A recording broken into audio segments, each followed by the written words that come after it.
లైట్గా చల్లగా ఉండేది ఏమైనా తినాలనిపిస్తుంది కదండి. అలాంటప్పుడు ఇట్లా అటుకుల దద్దోజనం చేసుకుంటే మన కడుపులో లైట్గా ఉంటుంది, అలాగే చల్లగా కూడా ఉంటుందండి. అలానే తొందరగా కూడా అయిపోతుంది మనకి. హాయ్ అండి, మీరంతా ఎలా ఉన్నారు? నేనైతే బాగున్నానండి. మీరంతా కూడా చాలా బాగుండాలని నమ్మని ప్రార్థిస్తున్నాను. ఈరోజు రెసిపీ వచ్చేసి అటుకుల దద్దోజనం అండి. దానికోసము ఒక కప్పు అటుకులను తీసుకుని శుభ్రంగా కడుక్కొని ఒక 15 నిమిషాలు పక్కన పెట్టుకోవాలి. ఇలా వాటర్ అయితే వేసుకొని శుభ్రంగా కడిగేసుకోవాలండి.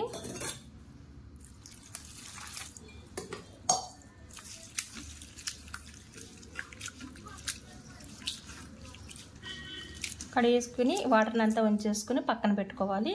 ఇలా కడుక్కుని 10 నిమిషాలు పక్కన పెట్టుకోవాలి. ఈ లోపల దీంట్లో కావలసిన పోపు సామాన్లు రెడీ చేసుకుందాము. పొయ్యి మీద మూకుడు పెట్టి ఆయిల్ వేసానండి. ఇప్పుడు ఫస్ట్ జీడిపప్పుని వేయిద్దాము. జీడిపప్పు అయితే ఆప్షనల్ అండి, మీకు ఇష్టమైతే వేసుకోవచ్చు, లేదనుకుంటే స్కిప్ చేయొచ్చండి. ఇవి బాగా వేగిన తర్వాత తీసేసుకుందాము. ఇప్పుడు వేగిపోయాయి కదండి, తీసేసుకుందాము. ఇప్పుడు కొద్దిగా ఆవాలు, అలానే కొద్దిగా జీలకర్ర కూడా వేసుకోవాలి. మినపప్పు, శనగపప్పు కూడా వేసుకోవాలి.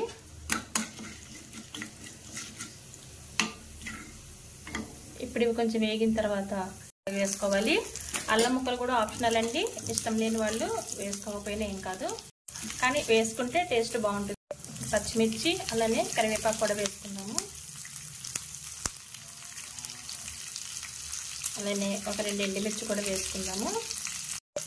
అన్నీ బాగా వేగేటట్టు వేయించుకుందామండి.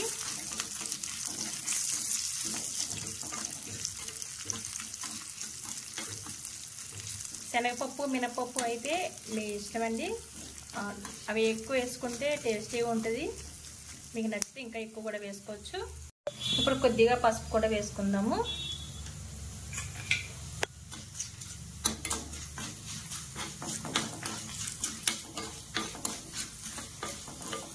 అంతే అండి, ఇదంతా బాగా వేగిపోయింది కదా. స్టవ్ ఆఫ్ చేసేసుకుందాము. ఈ వీడియో నచ్చితే లైక్ చేయండి, షేర్ చేయండి, సబ్స్క్రైబ్ చేసుకోండి. అలానే అటుకులు కూడా బాగా నానినాయి కదండి.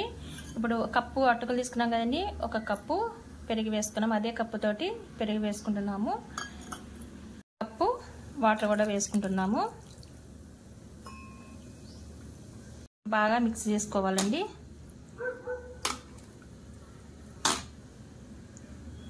ఇదంతా కలిసేటట్టుగా బాగా కలుపుకోవాలి.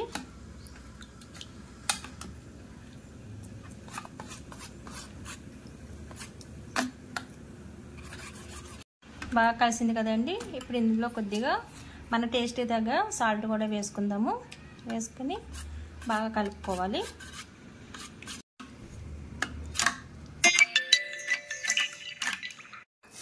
పోపు సామాన్ ఇందులో వేసేసుకుందాము.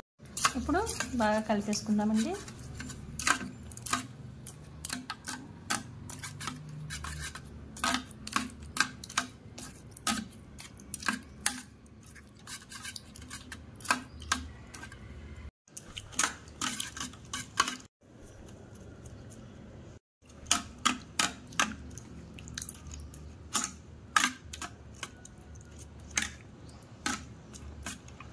ఇప్పుడు జీడిపప్పును కూడా వేసేసుకుందామండి.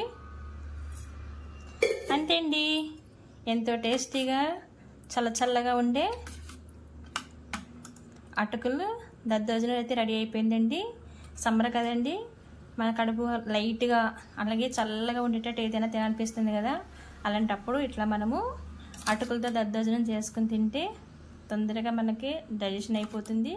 అలానే కడుపులో కూడా చల్లగా ఉంటుంది, మనకి హెవీగా లేకుండా కూడా ఉంటుందండి. ఈ వీడియో నచ్చితే లైక్ చేయండి, షేర్ చేయండి, సబ్స్క్రైబ్ చేసుకోండి. Thank you for watching. చేద్దామండి అటుకుల దద్దోజనాన్ని. ఇట్లా పచ్చిమిర్చి ముక్కలు అలానే ఎండుమిర్చి ముక్కలతోటి ఇట్లా ఒక స్పూన్ తింటూ ఉంటే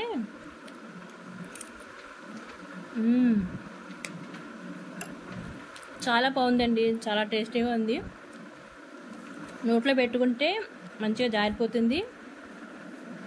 అలానే మధ్య మధ్యలో పచ్చిమిరపకాయ ముక్కలు నములుకుంటూ తింటే సూపర్ ఉందండి. ఒకసారి మీరు కూడా ట్రై చేయండి. మీకు ఎలా నచ్చిందో కామెంట్ చేయండి. Thank you for watching.